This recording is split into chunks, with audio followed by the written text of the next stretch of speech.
జరిగిన పార్లమెంట్ ఎన్నికల్లో సంపూర్ణమైన మెజార్టీ ఇవ్వకపోవడం వల్ల పార్లమెంట్లో ఏం జరుగుతుందో ప్రజలందరూ కూడా చూస్తూ ఉన్నారు. అయ్యో మోడీ గారికి ఇచ్చిన అధికారం కానీ ఇంకొక శక్తివంతమైన అధికారం ఇస్తే బాగుండు అనేటువంటి భావన ఇవాళ నాలో కాదు బస్తీలలో ఉన్నటువంటి సామాన్య జనులు కూడా చర్చ జరుగుతూ ఉంది. ఎక్కడో మిస్టేక్ జరిగింది, ఎక్కడో తప్పు జరిగింది, మోడీ గారికి కొంచెం మెజార్టీ ఇవ్వాల్సి ఉండే, ఇస్తే ఈ దేశం మరింత సుభిక్షంగా ఉండే ఆస్కారం ఉన్నటువంటి భావన ఉంది. కాబట్టి మొన్న పార్లమెంట్లో జరిగిన ఎన్నికల్లో ఇవాళ మనకు వచ్చిన రిజల్ట్ తర్వాత ప్రజలలో వచ్చిన మార్పుకు సంకేతం, మార్పుకు సూచి హర్యానా, మహారాష్ట్ర ఎవరు గుర్తుపెట్టుకోండి. ఇవాళ చాలామంది అంటున్న భావన ఏంటంటే మోడీ గారు ఆయురారోగ్యాలతో ఉండి మరింత కాలం ఈ దేశాన్ని నాయకత్వం వహించాలనే భావన కనపడతాం. వారి గురించి చెప్పాలంటే ఒక గంట చెప్పినా ఉడవదుగా, వారి గురించి చెప్పాలంటే ఎన్నెన్ని గంటలు చెప్పినా ఉడిచే ప్రసక్తి లేదు. కాబట్టి కానీ ఒకటి మాత్రం సత్యం ఏంటంటే ఇవాళ భారత జాతి ఈ భారత మాత ముద్దు బిడ్డలు ప్రపంచంలో ఏ దేశంలో ఏ మూలకు జీవించినా కూడా ఒకనాడు చెప్పుకోవడానికి సంకోచించే భారత జాతి ఇవాళ నేను భారతీయుని చెప్పి గల్లెగిరేసి చెప్పుకోగలిగేటువంటి స్థాయికి పెంచిన ఘనత నరేంద్ర మోడీ గారిది మాత్రమే.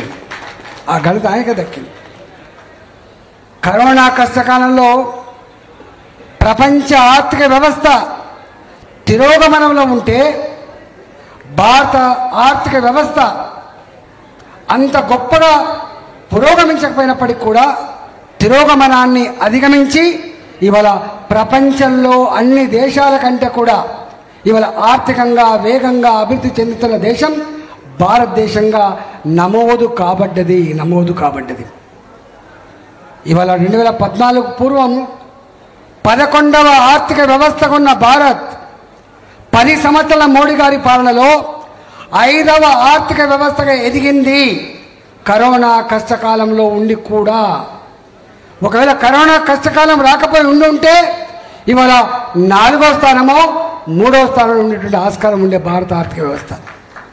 ఇవాళ మోడీ గారి సంకల్పం, మోడీ గారి ఆశయం రేపు భారత ఆర్థిక వ్యవస్థ 3వ ఆర్థిక అతిపెద్ద వ్యవస్థగా ఉండాలి. నా భారత్ ఒకనాడు థర్డ్ వరల్డ్ కంట్రీ, నా భారత్ పేద దేశం, నా భారత్ ఇతర దేశాల సాయం కోసం ఎదురు చూసే దేశం, నా దేశం అమెరికా ఉక్మా బస్తాలు పంపితే నా పిల్లలకు పెట్టిన దేశం, నా దేశం ప్రపంచానికే అన్నం పెట్టగలిగేటువంటి స్థాయికి ఎదిగింది భారతదేశం అనే పరిస్థితి వచ్చింది. గుర్తుపెట్టుకోండి. ఒక గొప్ప ఆర్థిక వ్యవస్థ. ఆయనకు ఆర్టికల్ రాస్తున్న మాట ఏంటంటే ప్రపంచంలో ఏ దేశానికైనా అవసరం పడితే అన్నం పెట్టగలిగే స్థాయిలో ఉన్నది భారత్. కానీ భారత్కి ఏదైనా ఆపదస్తే ఆదుకోగలిగేటువంటి శక్తి ఏ దేశంలో లేదని చెప్పిండు ఆ ఆర్థిక వ్యవస్థ ఈ మధ్యకాలంలో.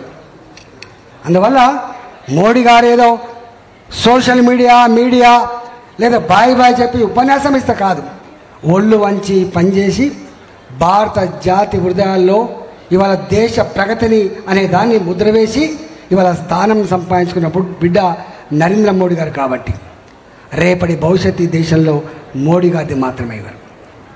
1947 ఈ దేశానికి స్వతంత్రం సాధించుకొని 100వ సంవత్సరంలో అడుగుపెడుతున్న శుభతరుణంలో వికసిత్ భారత్ అని చెప్పి అలా గొప్పగా స్వప్నం, గొప్పగా కళ్ళు కంటున్న వ్యక్తి మోడీ గారు. కాబట్టి ఇవాళ మోడీ గారు